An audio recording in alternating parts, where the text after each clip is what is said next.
ஆண்களுக்கு ஏற்படும் குழந்தையின்மை பிரச்சனைகளுக்கு எத்னிக் ஹெல்த் கேர் இயற்கை கருத்தரிப்பு மையம் டி நகர். நான் தனித்து ஓட்டிடுறேன் சுயேட்சி. அதுக்கு என்ன காரணம் அப்படிங்கிறது சில பேர் கேட்கலாம். சில கட்சிக்காரர்களுக்கு கோபமாக இருக்கலாம். என்னை பொறுத்தவரை நான் எந்த கட்சிக்காரனுக்கும் விரோதி அல்ல, எந்த கட்சிக்கும் விரோதி அல்ல. அதுக்கு இப்போ லேட்டஸ்ட்டாக நம்ம பார்த்துருப்போம்.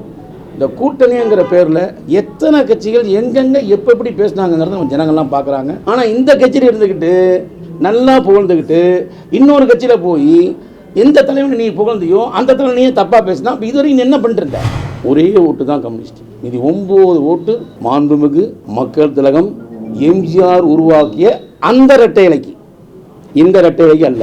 ஏங்க பாருங்க, ஒரு படம் 100 நாள் ஒன்றா பாராட்டலாங்க. இந்த ஹீரோக்கு சந்தோஷமாக இருக்கும், இந்த போட்டிக்கு சந்தோஷமாக இருக்கும். 100 நாளுக்கு மேலே டெல்லியில் இந்த பனிலையும் வெயிலையும் போராட்டிருக்காங்க விவசாயிங்க. அதை பற்றி யாராவது பேசுகிறாங்களா? இத்தனை கூட்டணி சேர்ந்தீங்களே, ஒரு கூட்டணி இல்லை சார். நாங்கள் சேரணும்னா அங்கே இருக்கிற விவசாயத்திட்ட முதல்ல போய் பேசுவீங்களா? நிறைய கேட்டாங்களா? பெட்ரோல் விலை யோசனை பண்ணி பாருங்களேன். ஆட்டாக்காரனுக்கும் 100 ரூபாய், ஆடிக்காரனை போகிறவனுக்கு 100 ரூபாய். அது என்னது? அது அதெல்லாம் மாற்றுங்க. எனக்கு அரசியலையே தேவையில்லை. நான் மக்களோட சேர்ந்து பணி செய்கிறேன், அவ்வளோதான். நான் அரசியல்னா நான் ஒரு கட்சிக்கு சேர்ந்துக்கலாமே. தப்பு தப்பு. ஓட்டுக்கு பணம் கொடுக்கறது தப்பு, வாங்குறது தப்பு. காசு இருந்தாலும் நான் கொடுக்க மாட்டேன். நான் தப்பு சொல்றேன். நான் ஒரு எம்ஜிஆர் பக்தன் சார். நல்லா இருக்கும் வரை நான் ஆதரிச்சேன் சார். நல்லா சொல்றேன். நான் சொல்லக்கூடாது சார். நான் ஒரு பொறுப்பு இருந்துட்டு ஒரு கேண்டிடேட் இருக்கும்போது சொல்லக்கூடாது. ஓகே, பாய் பாய், நன்றி. டைம் ஆச்சு. மனு தாக்கல் பண்ண போறேன்.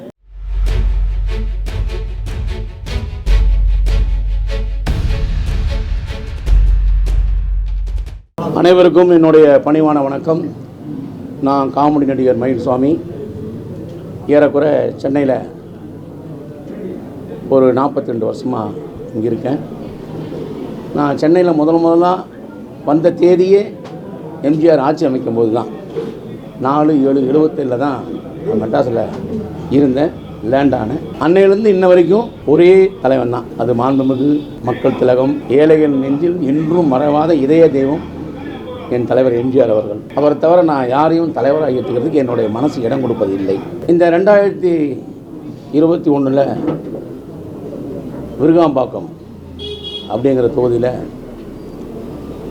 ஃபஸ்ட் டைம் நான் தனித்து ஓட்டிடுறேன் சுயேட்சி. அதுக்கு என்ன காரணம் அப்படிங்கிறது சில பேர் கேட்கலாம். சில கட்சிக்காரர்களுக்கு கோபமாக இருக்கலாம்.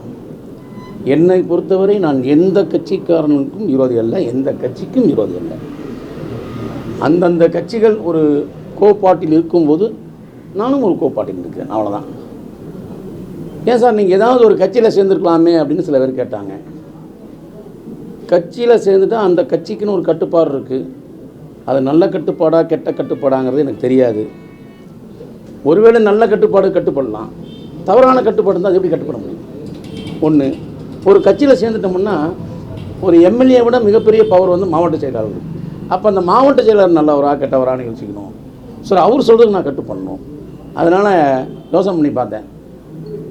நம்மளுக்குன்னு ஒரு தலைவர் இருக்கார், அவர் நல்லவர், அவர் சொல்கிறது நம்ம கேட்டுக்கலாம், அவருடைய கட்டுப்பாட்டுக்கு நம்ம ஒத்துழைக்கலாங்கிறனால தான் என் தலைவர் எம்ஜிஆர் நினச்சி தான் ஃபஸ்ட் டைம் நான் இந்த எலெக்ஷனை நான் சந்திக்கிறேன். அதே நேரத்தில் அரசியலுக்கு இந்த வர்றதுக்கு என்ன காரணம் அப்படின்னு நீங்கள் கேட்கலாம். நான் சாதாரணமாக ரோட்டில் நடந்து போகிறவன். இந்த ஏரியா மட்டும் எங்கேயாவது நான் பண்ணால் சாதாரணமாக பார்க்கலாம். ஸோ நம்ம போன இடத்துல எல்லாமே மக்கள் கொஞ்சம் மன வருத்தத்தில் இருக்காங்கங்கிறது மட்டும் தெரியுது. அந்தந்த கட்சியில் அந்தந்த கட்சி தொண்டர்கள் கொஞ்சம் மனஸ்தாபத்தில் இருக்காங்கிறது நல்லாவே தெரியுது. அதுக்கு இப்போ லேட்டஸ்ட்டாக நம்ம பார்த்துருப்போம். இந்த கூட்டணிங்கிற பேரில் எத்தனை கட்சிகள் எங்கெங்கே எப்போ எப்படி பேசினாங்கிறத நம்ம ஜனங்கள்லாம் பார்க்குறாங்க. அந்த கட்சிக்காரங்க பார்த்து ரொம்ப ரொம்ப வருத்தப்படுறாங்க. ஷோ, நம்ம கட்சி இப்படி ஆகிப்போச்சு அப்படின்னு. ஒவ்வொரு கட்சியும் தான், இந்த கட்சியும் சொல்ல முடியாது. ஸோ இதெல்லாம் பார்க்கும்போது என்னடா இந்த கட்சியெல்லாம் மக்களுக்காக பாடுபடுறாங்களா இல்லை அவங்களுக்காக பாடுபடுறாங்கிறது கொஞ்சம் நம்ம யோசனை பண்ணிட்டே இருக்கோம். நான் யாரையும் குறை சொல்ல, ஆனால் நடந்த விஷயங்களை சொல்கிறதுக்கு நம்ம தயங்கவே கூடாது. ஒருத்தர் ஒரு எம்எல்ஏ ஒரு கட்சியை விட்டு நேற்று தாவி இருக்காருன்னு வச்சுக்கோமே. அவர் தாவி 3 அவர்கள் இன்னொரு கட்சியில் சீட்டு கொடுத்துருக்காங்க. அப்போ அந்த கட்சிக்கு என்ன கொள்கை, இந்த கட்சிக்கு என்ன கொள்கை, அப்போ அந்த கட்சியில் போய் சேர்ந்த எம்எல்ஏக்கு என்ன கொள்கை? அதில் இன்னொரு வார்த்தை விடும்போது தான் என்னால் ஜீர்ணிக்க முடியல. அவங்க எப்படி ஜீர்ணிச்சாங்கன்னு தெரியாது. அங்கே கொடுத்தா இங்கேயே வர்றேன் அப்படின்னு இருப்பார். எனக்கு அதுதான் வருத்தமாகுது. இப்படி அங்கே கொடுத்தா இங்கே எப்படி இங்கேயே வர்றேன். மற்ற அந்த கட்சிக்காரங்க பார்த்து நிற்கிறாங்க. நம்ம எந்த கட்சியில் போய் சேர்றோமோ அந்த கட்சியில் விசுவாசியாக இருக்கணும் கடைசி வரைக்கும். உனக்கு பிடிக்கலன்னா ஒதுங்கிடும். ஆனால் இந்த கட்சியில் இருந்துக்கிட்டு நல்லா புகழ்ந்துக்கிட்டு இன்னொரு கட்சியில் போய் எந்த தலைவனை நீ புகழ்ந்தியோ அந்த தலைவனையே தப்பாக பேசினா அப்போ இது வரைக்கும் என்ன பண்ணிட்டு இருந்த? அப்போ எல்லாத்துக்கும் அந்த மாதிரி தானே. அப்போ என்ன அர்த்தம்? ஒவ்வொரு கட்சி தலைமையிலையும் முக்கியமான பொறுப்பு இருக்கிறவங்களும் சரியில்லைங்கிறது அவங்களே சில நேரத்தில் வந்து காட்டிக்கிறாங்க. ஸோ இந்த ஒரு காரணத்தினால தான் எந்த கட்சியிலுமே போய் சேர முடியல. சேர்ந்தா ஒரு கட்சினப்பா சேரும். உண்மையிலே எனக்கு ரொம்ப பிடிச்ச கட்சி கம்யூனிஸ்ட். ஆனால் பட்டு அங்கே வலுவில் அது ஒரு மன ஒருத்தர். ஏன்னா எங்கள் அப்பா கம்யூனிஸ்ட் இருந்தார். எங்கள் வீட்டில் வந்து மொத்தம் வந்து ஒரு 10 பேர்த்துக்கு மேலே ஒரே ஓட்டு தான் கம்யூனிஸ்ட். இது 9 ஓட்டு மாண்புமிகு மக்கள் திலகம் எம்ஜிஆர் உருவாக்கிய அந்த இரட்டை இலைக்கு, இந்த இரட்டை இலைக்கு அல்ல, அந்த இரட்டை இலைக்கு தான் ஓட்டு. ஸோ அப்படிலாம் கஷ்டப்பட்ட பல கட்சிகளில் பல தொண்டர்கள் ரொம்ப வேதனையில் இருக்காங்க. இது நம்மளுக்கே அப்படிங்கிறது நினைக்கிறத விட ஏன் இறங்கக்கூடாதுன்னு. அதே மாதிரி தான் பொதுமக்களுக்கு நான் வந்து டோட்டலாக வைக்கிற ஒரு கருத்து, ஏதாவது ஒரு விஷயம் நடந்துச்சுன்னா நம்மளுக்கு ஏன்பா அப்படின்னு தயவுசெய்து ஒதுங்காதீங்க. அதாவது ஒருத்தன் ஒரு வேளை உட்கார்ந்து சாப்பிட்டா அது இன்னொருத்தனோட சோறுன்னு மகாத்மா காந்தி சொல்லியிருக்காரு. எப்படி?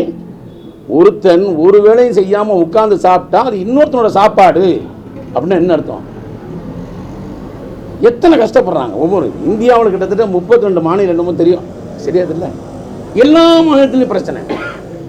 ஏன் எல்லா மாநிலத்திலும் பிரச்சனைனா அப்படி ஜாதிக்கு ஒரு கட்சி, அமைக்கு ஒரு கட்சி, இது இருந்ததுனால தான் பிரச்சனைகள் வளர்ந்துக்கிட்டே இருக்குது.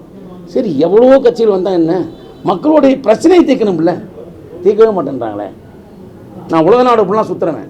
நான் எந்த ஊருக்கு போனாலும் சரி, டிஃபன் சாப்பிட்ற டைம்லையும் சரி, மதியம் சாப்பிட்ற டைம்லையும் சரி, எடுத்த உடனே நம்ம இந்தியான்னு கேட்பான், அப்புறம் தமிழ்நாடுன்னு கேட்பான். ஏன் கேட்குறேன்னா, என்ன உங்கள் ஊரில் வைப்பா பார்த்தாலும் ஒரே போராட்டமாக இருக்கிறது. டாக்டர் ஒரு பக்கம் போராடுகிறான், விவசாய பக்கம் ஒரு போராடுகிறான். கரெக்டாக நான் சாப்பிடும்போது தான் கேட்பான். அப்போது அந்த சாப்பிடும் போது தன் அறியாமல் கண்ணீர் வருது. உலக நாடெல்லாம் இந்தியாவை பார்த்து பிரமாதம் அப்படின்னா அது நமக்கு பெருமை தானே. ஆனால் உலக நாடெல்லாம் ட்விட்டரில் போகிறாங்கல்ல, டெல்லியில் மிகப்பெரிய விவசாயம் நாங்கள் கண்டிக்கிறோம் அப்படின்னு.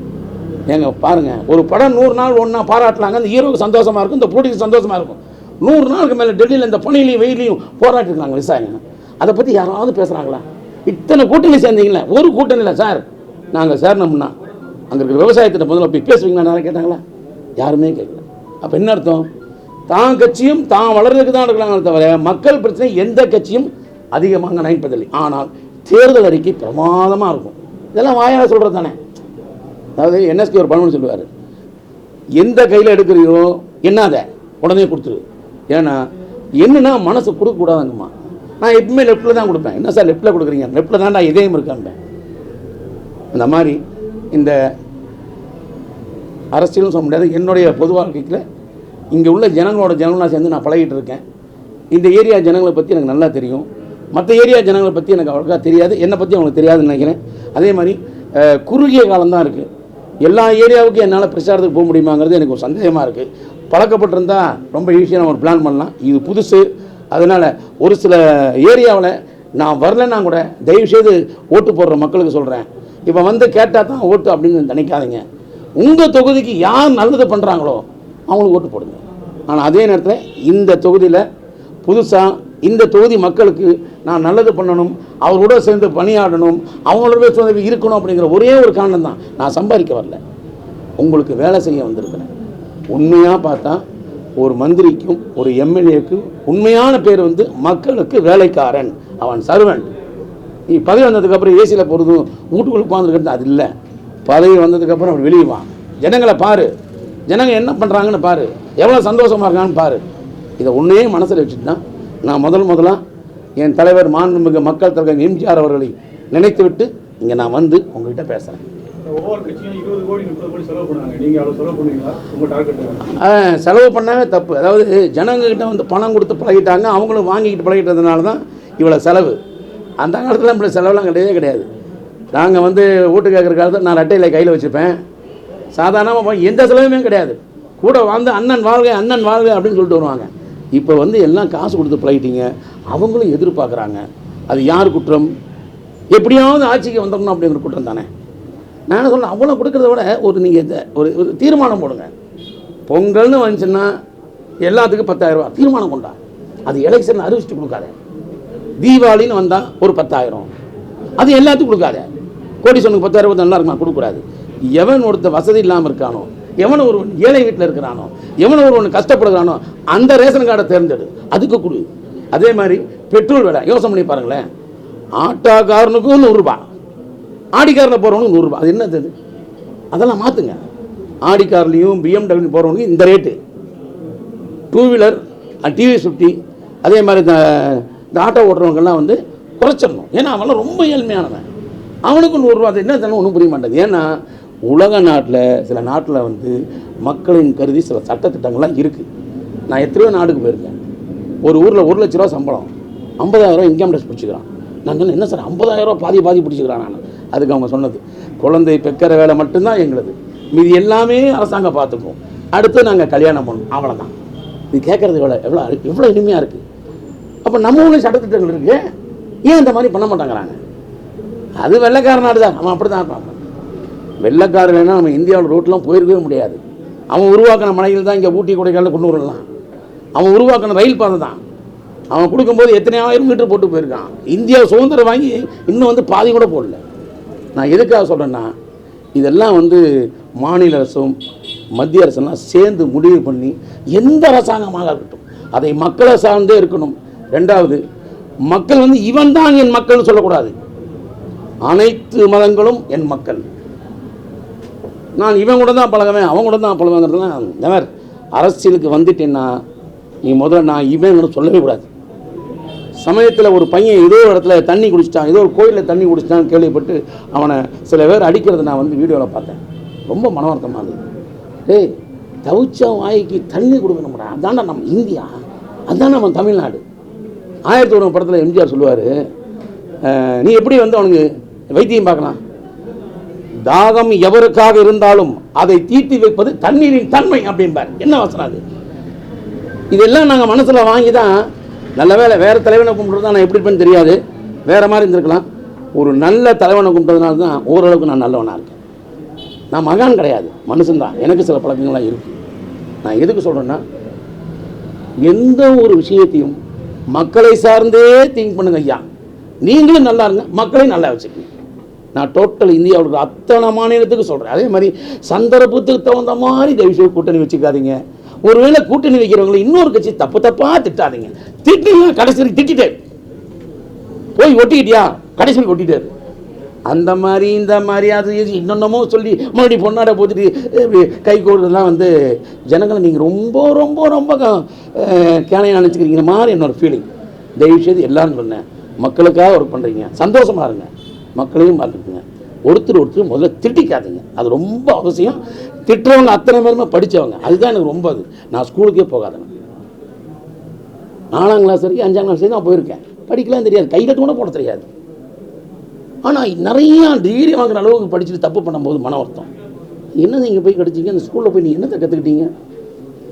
எனவே நான் ஒரு சராசரியாக மனுஷன், இந்திய குடிமகன், வருமான வரி கட்டுறேன். ஒரு இந்திய குடிமகனாக இருந்து ஒரு மாநிலத்தில் ஒரு மாநில மகனாக இருந்து எப்படி நடந்துக்கணுமோ அப்படி நடந்துக்கிறேன். நான் வந்து உங்களுக்கு கருத்து சொல்ல வரல சார், என்னுடைய ஆதங்கத்திலையும் என்னோடய வேதனையும் உங்கள்கிட்ட சொல்கிறேன். இப்போ நானே இவ்வளோ வேதனைப்படுறேன்னா அந்தந்த கட்சியில் இருக்க தொண்டை எவ்வளோ வருத்தப்படுவான், அதை நினைக்கணும். தொண்டை இல்லைன்னா எந்த கட்சியிலாம் சார், தயவுசெய்து சொல்கிறேன் சார், ஒரு கட்சியில் தொண்டனை சேர்த்துற மாதிரி வச்சுக்கோங்க, அந்த கட்சியிலேருந்து தொண்டை எகிற மாதிரி வச்சுக்காதீங்க. வேற என்ன கேட்க போகிறேன்? ஆமாம், இல்லை நான் தான் எந்த கட்சி சார் கூடாதுன்றேன். அப்போ அந்த கட்சியில் சேர்ந்தாவே அதுக்குன்னு ஒரு அமைப்பு வந்துட முடியும். பிடித்த கட்சி கம்யூனிஸ்ட் அப்படிங்கும்போது நான் அதில் மாற்றமே கிடையாது. பிடிச்ச கட்சின்னா அது ஒரு நேர்மையான கட்சி, அந்த விஷயத்தில் வாங்க. மற்ற கட்சி கோட்பாடுகள் உங்களுக்கு பிடிக்கல, உங்களுக்கு என்ன கோட்பாடு வச்சுருக்கீங்க? நான் இவ்வளோ நேரம் அந்த பேசி கேட்டிருப்பீங்களே, விமர்சகரா சரியா பதில் சொல்றீங்க. ஒரு அரசியல்ல வந்ததுக்கு அப்புறம் எனக்கு அரசியலையே தேவையில்லை. நான் வந்து மக்களோட சேர்ந்து பணி செய்கிறேன், அவ்வளவுதான். நான் அரசியல்னா நான் ஒரு கட்சி சேர்ந்துக்கலாமே. அடிப்படையான விஷயம் சார். உனக்கு நான் இப்படி கொடுப்பேன் அப்படி அதான் சொல்லவே மாட்டேன். அடிப்படையான விஷயம், ஒரு வீடு சுத்தமாக இருக்கணும், ஒரு ரோடு சுத்தமாக இருக்கணும், குப்பை இருக்கக்கூடாது, ட்ரைனேஜ் எங்கே லீக் ஆகக்கூடாது. ஜனங்ககிட்டையும் சொல்லுவேன், அம்மா எல்லாமே நான் தான் செய்யணும் எதிர்பார்க்காத, நீ கொஞ்சம் தொடச்சி பெருக்கி வச்சுக்கிறேன், நான் வந்து எடுத்துக்கிறேன். இந்த அடிப்படை வசதி செஞ்சாவே போது ஜனங்க சந்தோஷப்படுவான். 10 வருஷத்துக்கு முன்னால அரசியலில் பிரச்சாரமான வடிவேலு 10 வருஷம் படவாய்ப்புலாம் கடுமையாக பாடுபட்டு நீங்கள் வந்து இப்போ தேர்தலே நிற்கிறீங்கன்னா நீங்கள் உங்கள் பையன்லாம் சினிமாவில் நடிக்கிறீங்க, அந்த பயம் எல்லாம் இல்லையா? சார், ஒருத்தருடைய வாழ்வாதாரத்தை யாரையும் தடுக்க முடியாது சார். அப்படி தடுத்தால் அது மிகப்பெரிய பாவம். அப்படி அதாவது நீங்கள் செஞ்ச பாவம் உங்களை பாதிக்கலனாலும் உங்கள் வாரிசுகளை பாதிக்கும். அதனால் நான் யாருக்கு பாவம் செய்யலை, அதனால் என் பசங்க கஷ்டப்பட மாட்டாங்க.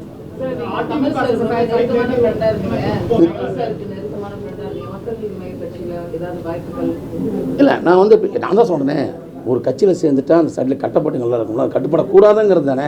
கமல் சார் நல்லா தெரிஞ்சவர் தான். அவர் தான் எனக்கு மேரேஜ் பண்ணி வச்சார். எப்போ போனாலும் நான் பண்ணு பேசுவார். ஆனால் பட்டு என் தலைவர் எம்ஜிஆருக்கு அப்புறம் யாரையும் தலைவராக தெரியல, இடம் கொடுக்கல. அதுதான், வேறு ஒன்றும் இல்லை. அப்புறம் அங்கேயே இடம் கேட்டிங்களா? நீங்கள் ஒரு ஆன்மீக நடிகர் ஒரு நிமிஷம் அவரை முடிச்சிடலாம். ஓட்டு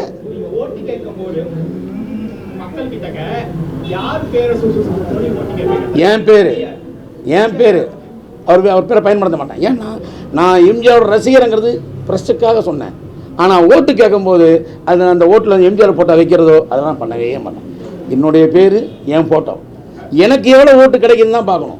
அதே மாதிரி அந்த ஓட்டு போடுறவங்க கூட இவன் ஒரு எம்ஜிஆர் பக்கத்தினாலும் கண்டிப்பாக ஓட்டு போடுவாங்க, அதில் மாற்றமே இல்லை.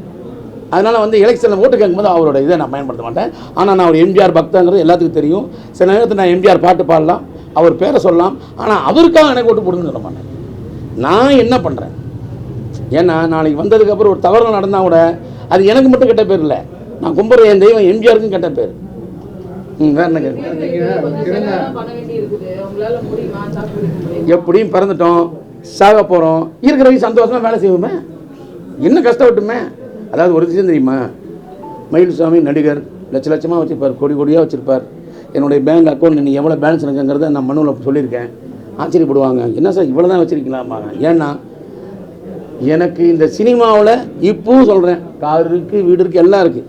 ஆனால் மாதமானால் கிட்டத்தட்ட 1 லட்ச ரூபாய்க்கு மேலே நம்ம கட்டணும், அதுக்கு வேலை வந்தால் தான் உண்டு. அதனால் இந்த காசு பணங்கிற பற்றி எனக்கு பிரச்சனையே இல்லை, அதுக்கு ஆசையும் இல்லை. ஏன்னா பணம் கொஞ்சமாக இருந்ததுன்னா பணத்தை நான் காப்பாற்றுவேன், பணம் அதிகமாக இருந்தால் பணம் என்ன காப்பாற்றணும், தூக்கம் வராது. அந்த மாதிரி வாழ்க்கை எனக்கு வேண்டாம். இந்த மக்கள் சப்போர்ட் நான் பண்ணால் போதாதான், வேறு யாருக்கு சப்போர்ட் வேணும்? வேறு யாருக்கு நான் சப்போர்ட் பண்ணுன்றேன். நான் இந்த விஷயத்தை வந்து நான் ரெகுலராக பேசிகிட்டு இருக்கிறேன். நான் சில நடிகர்கிட்ட சொன்னேன், சில விஐபிகிட்ட சொன்னேன், எல்லோரும் எனக்கு வாழ்த்து சொன்னாங்க. அதில் குறிப்பாக வந்து நான் என்னுடைய மாதம் நான் வணங்குற கடவுள், வருஷத்துக்கு 10 நாள் திருவண்ணாமலையில் இருப்பேன். அந்த அண்ணாமலைக்காக ஒர்க் பண்ணுவேன். அந்த அண்ணாமலை ஒர்க் பண்ணதுனால போலீஸ் டிபார்ட்மெண்ட்டில் ஆஃபீஸெல்லாம் நல்ல பழக்கம், கோர்ட்டு சம்மந்தப்பட்டவங்க, ஜட்ஜஸ்ஸு, வக்கீலுங்க எல்லாமே நல்ல பழக்கம்.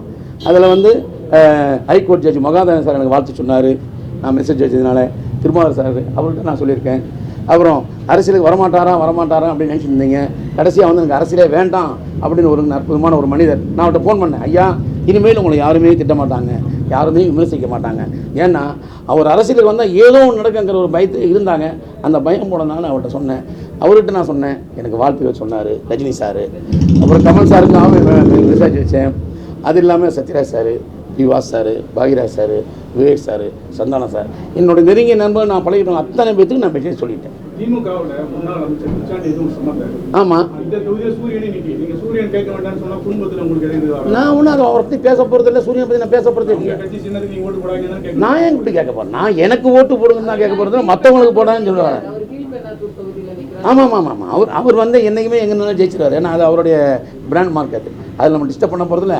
அதுக்கு சம்மந்தமே கிடையாது.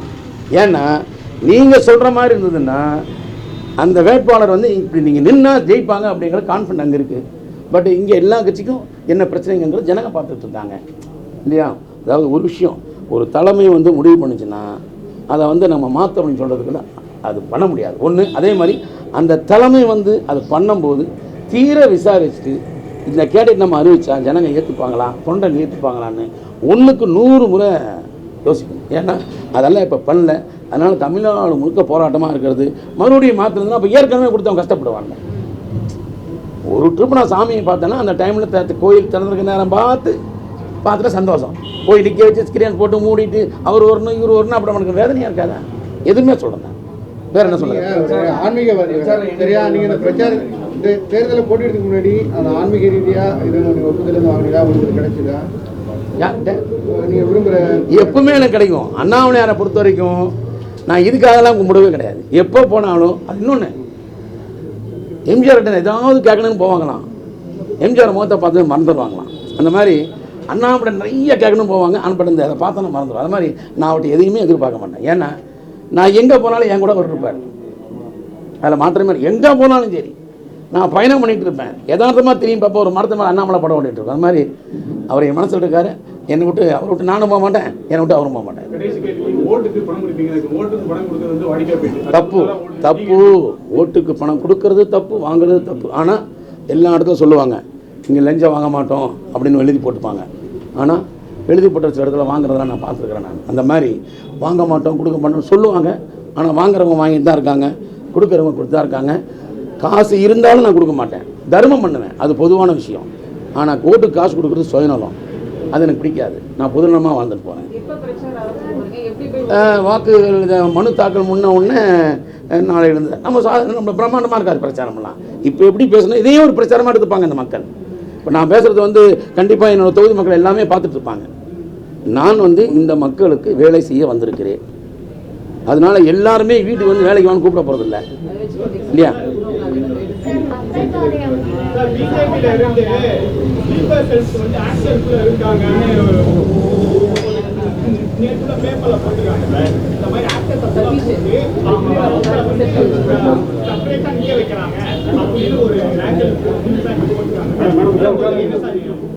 எனக்கு அதெல்லாம் தெரியாது சார். கடந்த காலங்களில் நீங்களே ஏடிஎம்கே அதற்கு பிரச்சாரம் நான் தப்பு சொல்கிறேன். நான் ஒரு எம்ஜிஆர் பக்தன் சார். நல்லா இருக்கும் வரை நான் ஆதரித்தேன் சார். நல்லா சொல்கிறேன். இப்போ நல்லா இல்லையா ஏடிஎம்கே? நான் சொல்லக்கூடாது சார். நான் ஒரு பொறுப்பு இருந்துட்டு ஒரு கேண்டிடேட் இருக்கும்போது சொல்லக்கூடாது. அது என்ன, நம்ம ஏன் மற்றவங்களை பேசணும்னு சொல்கிறேன். தேவை வேண்டாம், நல்லதே பேசுவோம். வேறு எதாவது சொல்லுங்கள். எதுங்க?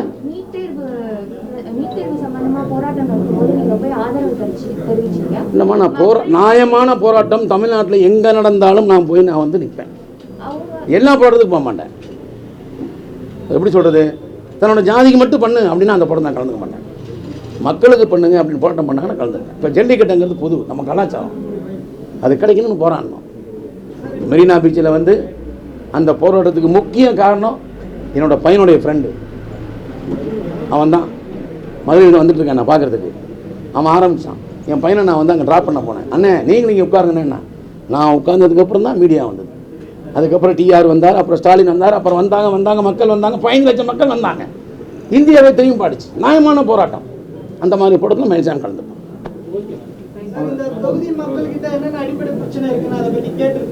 கேட்க வேணாம் சார், பார்த்தாவே தெரியும் சார். சார் உங்கள் காசில் உங்கள் ஜோப்பில் காசு இருக்கா இல்லையாங்கிறது எனக்கு தெரியாது, அது நீங்கள் சொல்லணும். ஆனால் உங்கள் சட்டை கிழிஞ்சு போது உங்களுக்கு நான் சொல்லணும். நான் பார்த்தா தெரியாது எனக்கு, அவ்வளோதான். கட்சியெல்லாம் கிடையாது. No no no no no கட்சி கட்சியே கிடையாது. இங்கே நின்னாலும் ஜெயிச்சாலும் தோத்தாலும் சுயாட்சி தான், அவ்வளோதான். ஒருவேளை ஃபியூச்சரில் மக்களுக்கு இந்த கட்சி நல்லது பண்ணுது, இந்த கட்சி நல்லா இருக்குன்னா அப்புறம் முடிவு பண்ணிக்கலாம். கண்டிப்பாக கொடுக்குறேன். சார், இந்த தேர்தலில் நீங்கள் ஜெயிச்சிட்டீங்க அப்படின்னா உங்கள் தொகுதியில் உள்ள மக்களுக்கு அரசு லஞ்சம் வாங்காமல் விஷயம் நடக்குது. என்கிட்ட கண்ணுக்கு தான் பார்த்தோம்னா யாராக இருந்தாலும் நடவடிக்கை எடுப்பேன். தெரியலன்னா நான் ஒன்றும் பண்ண முடியாது. ஏன்னா லஞ்சம் வாங்கணும் சொல்லிட்டு வாங்குறேன், அந்த அண்டர் கிரவுண்ட் தானே வாங்குறேன். அவங்க வேற என்ன சொல்லுங்கள். ஓகே, பாய் பாய், நன்றி. டைம் ஆச்சு, மனு தாக்கல் பண்ண போகிறேன். வேற யாரும் பிரச்சாரத்துக்கு அழைச்சிருக்கீங்களா? ஆதரவு கொடுக்குவாங்க அப்படிலாம் நண்பர்கள் நிறைய பேர் இருக்கிறாங்க. அவங்களாம் எனக்கு பேசுவாங்க. நன்றி. தேங்க்ஸ். நக்கீரன் டிவிக்கு சப்ஸ்கிரைப் செய்யுங்கள். உங்கள் ஆதரவே எங்கள் பலம். ஆசிரியர்களுக்கு நண்பனாகவும் மாணவர்களுக்கு ஆசானாகவும் திகழும் தேர்வு வழிகாட்டி. ஒவ்வொரு பாடத்திற்கும் அனுபவமிக்க ஆசிரியர்களின் துல்லியமான தெளிவான விடைகள். CNC இருக்கு, தேர்வு பயம் எதற்கு? இது தீரன் பப்ளிஷிங் ஹவுஸ் விற்பனை வெளியீடு.